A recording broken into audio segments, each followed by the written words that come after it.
Көмірсулар тек молекуласы химиялық элементтерден көміртек, сутек және оттегінен тұратын органикалық қосылуларды айтады. Көмірсулар табиғатта кең таралған, организмде энергия көзін атқарады. 1 грамм көмірсу тотықса 4 кал, яғни 17,17 килоджоул энергия бөлініп шығады. Көмірсу тез тотығады, оның денедегі қорынан босап шығу оңай, көбірек энергия жұмсарда пайдаланылады. Көмірсу тағамнан келіп түседі, кейде белок пен майдан да түзіледі. Адам тәулігіне 450-500 граммдай көмірсу қажет. Бұл видеодан сіз қай тағамдардың құрамында қалыпты метаболизмді ұстап тұратын және жақсы ұстау керек екенін білуге көмектесетін пайдалы көмірсулар мен зиян көмірсулар туралы білетін боласыз. Ғалымдар семіруге тек майлы тамақ қана емес, сонымен қатар көмірсулары мол тамақ та себеп болады деген қорытындыға келді. Дене еңбегімен шұғылданбайтын адамға шамамен тәулігіне 300-350 грамм көмірсу қажет. Егер адам бұл шамадан көбірек жесе, семіріп кетуі мүмкін. Көмірсулар химиялық құрамына қарай 3 топқа бөлінеді: моносахаридтер, дисахаридтер және полисахаридтер. Ең көп тараған моносахаридтер глюкоза, галактоза, фруктоза, ксилоза, арабиноза.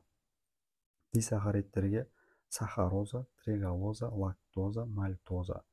Полисахаридтерге целлюлоза, крахмал, хитин, пектиндік заттар, гликопротеиндер, гепарин тағы басқа жатады. Көмірсуларға қандай тағам бай? Көмірсуларға қатысты біз бірден торттарды, тәттілерді, шоколадты және әртүрлі нан өнімдерін ойлаймыз. Бірақ шын мәнінде олар біз жейтін әр өнімде кездеседі, бірақ әртүрлі мөлшерде болады. Көмірсулардың көпшілігі нан, бауырсақ, шоколад, мармелад, қант, макарон, қара құмық, манго, джем, халва, торт, бал, күріш, бұршақ және үрмеде кездессе, жеміс-жидектерден банан, алма, манго, жүзім, өріктерде кездеседі. Әрбір отбасының үстелінде кездесетін қант туралы айтсақ, қантты көп жеу қантты диабетке ғана емес, атеросклероз бен жүрек қан тамырлары сырқаттарына әкеліп соқтырады.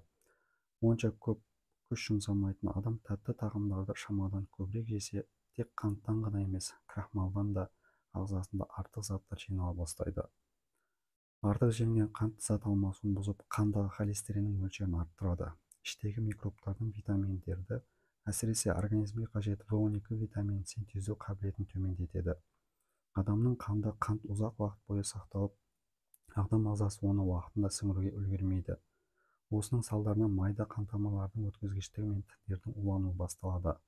Адам шөлдеп, тері түсі өзгереді, теріде қышыну, жиі кіші дәретке барғыш болады. Бұл қантты диабеттің клиникасына жатады. Дәрігерлер қантты шамадан тыс жеуге қарсы. Қантты жемеу керек дегенді әсіресе егде семіз адамдарға айтқан дұрыс. Егде және аз қимылдайтын адамдардың тәулігіне қантты 50 граммнан асырмағаны жөн. Одан да тәтті жеміс-жидек пен табиғи өнімдерді жегеніңіз дұрыс. 200 грамм алма, алмұрт немесе жүзімде 15 грамм фруктоза, тек 2% ғана сахароза болады екен.